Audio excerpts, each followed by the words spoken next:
दोस्तों, target with PS Parihar channel में आपका स्वागत है। आइए शुरू करते हैं और देख लेते हैं कि दैनिक रोजगार समाचार भाग 2 के इस वीडियो में विद्यार्थी जीवन से संबंधित कौन कौन सी सूचनाएं हैं। तो वीडियो को जल्दी से लाइक कर दें, शेयर कर दें और जिन छात्रों ने चैनल को अभी भी सब्सक्राइब न किया हो तो जल्दी से सब्सक्राइब कर लें ताकि आप लोगों को इसी प्रकार की ऑथेंटिक और सॉलिड अपडेट से सबसे पहले मिलती रहे। आगे बढ़ने से पहले एक सूचना है उन विद्यार्थियों के लिए जो विद्यार्थी यूपी ट्रिपल एससी पीईटी की तैयारी कर रहे हैं। वे सभी भर्ती चक्षु प्रकाशन की इस बेस्ट बुक को ले सकते हैं, जिसे आप लोग यहाँ पर देख रहे हैं। काफी अच्छी पुस्तक है। इसमें आप लोगों को 4 सॉल्व पेपर मिलेंगे और 2200 से ज्यादा महत्वपूर्ण बहुविकल्पी प्रश्न मिलेंगे। सभी प्रश्नों की विस्तृत व्याख्या भी देखने को मिलेगी। इसमें सारा का सारा जो सिलेबस यूपी ट्रिपल एससी पेट का वो कवर किया गया। यहाँ पर नीचे आप लोग देख भी सकते हैं, ये देखिए पूरा, और ये देखिए पूरा का पूरा जो स्टडी मटेरियल है ये दिया गया। पहले इस तरीके से डिस्क्रिप्टिव दिया गया है और उसके बाद में क्वेश्चन आंसर दिए गए हैं। चक्षु प्रकाशन की ये बेस्ट बुक आप लोगों को सभी कापी किताबों की दुकानों में मिल जाएगी और अगर आप लोग ऑनलाइन मंगवाना चाहते हैं तो उसकी लिंक मैंने डिस्क्रिप्शन बॉक्स और कमेंट बॉक्स दोनों जगह उपलब्ध करा दी। आप लोग चाहें तो इसको ऑनलाइन भी मंगवा सकते हैं। चक्षु प्रकाशन की यूपी ट्रिपल एससी की स्टडी गाइड आती है और चक्षु प्रकाशन की यूपी ट्रिपल एससी पीटी का प्रैक्टिस सेट भी आता है, जिसमें 20 प्रैक्टिस सेट मिलते हैं, 4 शॉर्ट पेपर मिलते हैं। इसकी भी लिंक मैंने डिस्क्रिप्शन बॉक्स में उपलब्ध करा दी है। आप लोग दोनों बुक्स को मंगवा करके भी तैयारी को आगे बढ़ा सकते हैं। चलिए शुरू करते हैं और सबसे पहली जो सूचना है वो है असिस्टेंट प्रोफेसर भर्ती की। ये देखिए लिखा हुआ है असिस्टेंट प्रोफेसर के 1600 से ज्यादा पदों पर भर्ती होगी।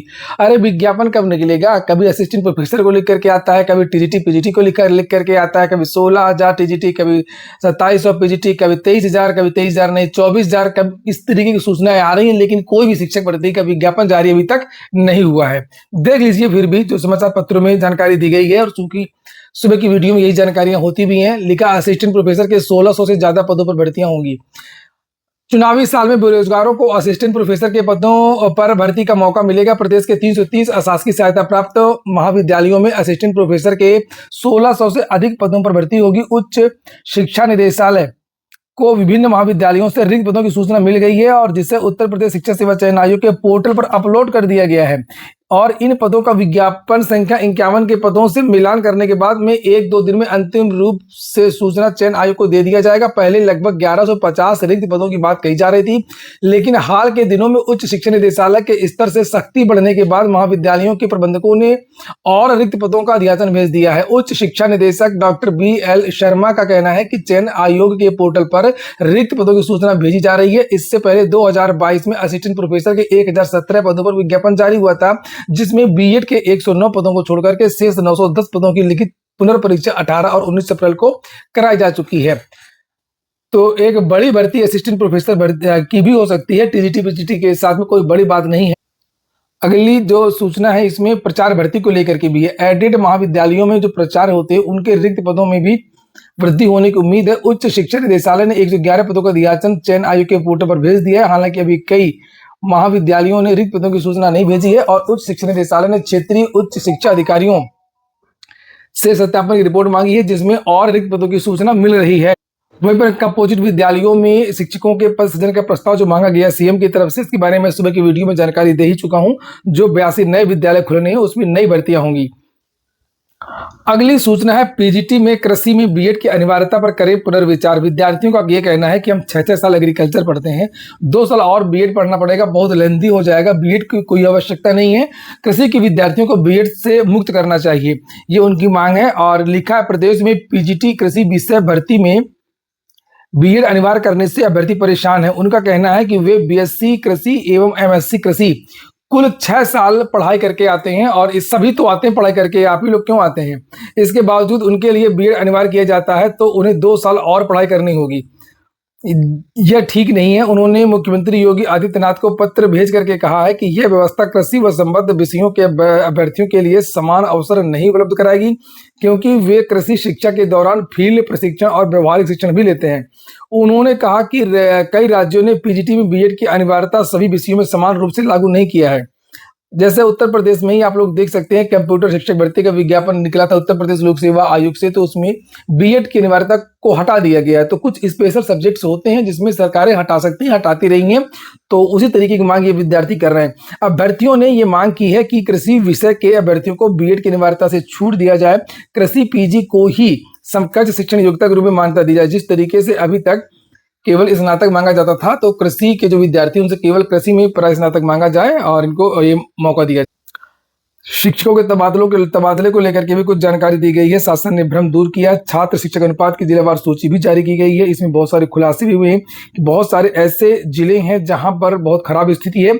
जैसे ये श्रावस्ती के लिखा हुआ सबसे अधिक पीटीआर श्रावस्ती में 71 बच्चों पर एक शिक्षक है और बहराइच में भी 58 बच्चों पर एक शिक्षक है। ये कुछ आंकड़े दिए गए हैं जिस पर विचार करना चाहिए सभी को। लेकिन यहाँ पर ट्रांसफर को लेकर के जानकारी दी गई है।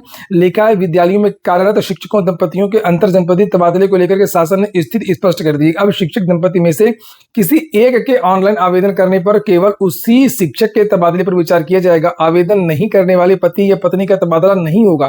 पूर्व में जारी आदेश में कहा गया था कि यदि पति और पत्नी दोनों परिषदीय विद्यालयों में शिक्षक हैं और उनमें से कोई एक स्थानांतरण के लिए आवेदन करता है तो जिस जिले का छात्र शिक्षक अनुपात कम होगा वहां दोनों में से किसी एक का स्थानांतरण किया जा सकता है। इस व्यवस्था में यह स्पष्ट नहीं था कि पति पत्नी को ही एक ही जिले में या उसके आसपास तैनाती मिल पाएगी। इससे भ्रम की स्थिति हुई थी। तो अब स्पष्ट कर दिया सरकार ने, जो आवेदन करेगा उसका ट्रांसफर होगा, जो नहीं करेगा वो अपने ही जिले में रहेगा।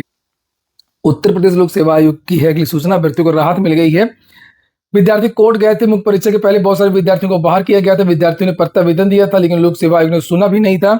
उसी को लेकर के यहाँ पर जानकारी दी गई है कि इलाहाबाद उच्च न्यायालय ने सहायक अभियोजन अधिकारी परीक्षा से जुड़े एक महत्वपूर्ण मामले में अभ्यर्थी को अंतिम राहत प्रदान की है। अंतिम राहत है, केवल परीक्षा में बैठेगा। न्यायमूर्ति सिद्धार्थ नंदन की एकल पीठ ने ज्योति गौतम सहित कुल 7 याचिकाओं पर सुनवाई करते हुए यह आदेश पारित किया है। याचिकाकर्ताओं का कहना है कि उनके ऑनलाइन आवेदन के प्रिंट आउट, आवश्यक दस्तावेज, स्पीड पोस्ट, रजिस्टर्ड पोस्ट या कुरियर के माध्यम से अंतिम तारीख 29 मई 2026 से पहले भेजे गए थे। अगर नहीं वहां पर पहुंच पाए थे तो उनकी क्या गलती है? बात तो सही है। उत्तर प्रदेश लोक सेवा आयोग ने उन्हें परीक्षा में सम्मिलित होने से वंचित कर दिया और न्यायालय ने निर्देश दिया कि अभ्यर्थी 24 घंटे के भीतर आयोग के समक्ष डिस्पैच का वैध प्रमाण पत्र प्रस्तुत करें। आयोग एक अलग विंडो खोलेगा जिसमें अभ्यर्थी दस्तावेज जमा कर सकेंगे और दस्तावेज सत्यापन के बाद आयोग प्रवेश पत्र जारी करे ताकि अभ्यर्थी 28 जून 2026 से प्रारंभ होने वाली मुख्य परीक्षा में अंतिम रूप से बैठ सकें। कोर्ट ने कहा कि हाईकोर्ट की वेबसाइट से डाउनलोड किया गया इस आदेश का प्रिंट आउट ही मान्य होगा। देखिए, अगर यही सब काम उत्तर प्रदेश लोक सेवा आयोग अपने आप कर दें तो काहे के लिए कोर्ट का समय बर्बाद हो। हाई कोर्ट में करोड़ों पेंडिंग केस पड़े रहते हैं इन आयोगों के घटियापंथी की वजह से। जरा सी बात में मजबूर होकर के विद्यार्थियों को कोर्ट जाना पड़ता है और वहां पर जो महत्वपूर्ण मुकदमे होते हैं, फांसी वाले, नौकरी की बर्खास्तगी वाले, और उन पर सुनवाई नहीं हो पाती है फ्रेश केस की वजह से। इस तरीके के केसों की वजह से छोटे मोटे केस हैं, मामूली सी बात थी। विद्यार्थियों ने दिखाया होगा लोक सेवा आयोग में कि हमने पहले ही आवेदन की लास्ट डेट के पहले ही हमने भेज दिया था, डाक से नहीं पहुंच पाया तो उनकी क्या गलती है, उनको मौका दिया जाए। यही बात अगर आयोग सुन लेता तो काहे को विद्यार्थी हाईकोर्ट जाते, विद्यार्थियों का भी समय बर्बाद हुआ, पैसा बर्बाद हुआ, उधर कोर्ट का भी महत्वपूर्ण समय बर्बाद हुआ। तो ये पूरे देश का जो सिस्टम है पूरा भ्रष्ट हो चुका है, सब निकम्मे हो चुके हैं, सब नकारे हो चुके हैं। इनको कोई मतलब नहीं है कोर्ट से, देश से, किसी भी चीज से। इनको केवल अपने काम से मतलब रहता है और कोर्ट कोई जाना नहीं चाहता है। मजबूरी में ही ये विद्यार्थी कोर्ट गए थे और फिलहाल कोर्ट से ये विद्यार्थियों को राहत मिल गई है। तो ठीक है दोस्तों, ये हो गया आज का वीडियो आपको अच्छा लगा हो, कि काम का हो तो लाइक अवश्य कर दें। जिन छात्रों ने चैनल को सब्सक्राइब न किया हो सब्सक्राइब कर लें। पूरा वीडियो सुनने के लिए बहुत बहुत धन्यवाद।